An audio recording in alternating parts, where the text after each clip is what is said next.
Hi everyone, in today's video I am going to show you how to set up an alarm clock on Galaxy A06.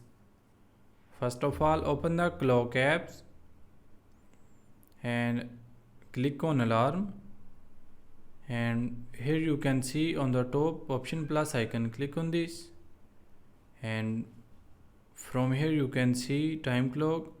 So set the time which you want to select for alarm. So we select 6 o'clock, and from here you can set the day for alarm. After then click on save.